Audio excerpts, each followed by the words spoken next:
What's up mga idol? Updated playoff scenario, Ginebra at Meralco sa QF. Pero bago mo sana ipagpatuloy ang panonood mo, ay huwag mong kalimutan na mag-subscribe bilang suporta sa aking YouTube channel. Maraming salamat idol. Syempre bago ang balita sa Ginebra at Meralco, may appreciation post lang tayo sandali sa San Miguel Beermen, para sa kaalaman ng lahat ay laglag na sila sa conference na ito, at magkakaroon na ng bagong champion. Big win kasi ang nakuha ng NLEX sa Hong Kong Eastern, walang nag-expect na tatalunin at tatambakan ng NLEX ang Eastern, kaya malamang sa malamang ay nagpatalo lang ang Eastern para malaglag na ang defending champion. Samantala, talakayin na natin ngayon ang kakaiba at weird na laban sa pagitan ng Meralco Bolts at Barangay Ginebra. Sobrang weird talaga ito dahil halos karamihan sa mga star players nila ay hindi talaga pinaglaro dito.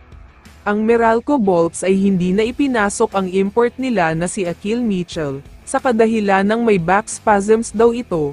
Mukhang okay naman siya sa bench kaya malamang sa malamang ay ginawa lang dahilan ito para hindi siya maglaro. Limited playing time din si Chris Newsam, Chris Banquero, Aaron Black at iba pang Meralco starters.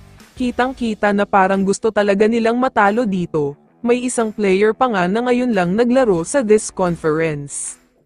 Pero hindi lang naman Meralco ang ganyan, dahil pati ang Ginebra ay halos hindi naglaro ang mga starters. Naglaro naman sina Brownlee, Scotty, Rosario, Ahan Misi at iba pa pero sobrang limited lang ang playing time nila.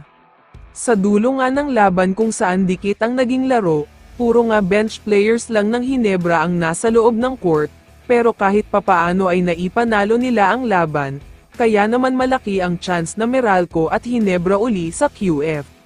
Kapag naipanalo kasi ng TNT ang huling laban nila kontra sa Magnolia, matik ng magiging Ginebra versus Meralco sa isang best of 3 series, dahil magiging number 4 ang Ginebra sa standing at number 5 naman ang Meralco.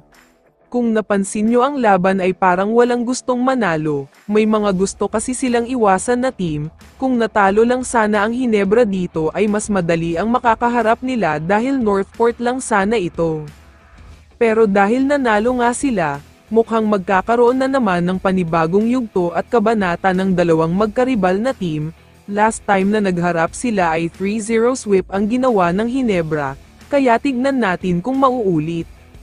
Kaya naman kung ikaw ang tatanungin idol, ano ang masasabi mo sa balitang ito? I-comment mo naman ang sagot mo sa tanong na ito. So dito na nagtatapos ang video na ito. Maraming salamat sa pagsuporta at panonood mga idol. Ingat at bye-bye.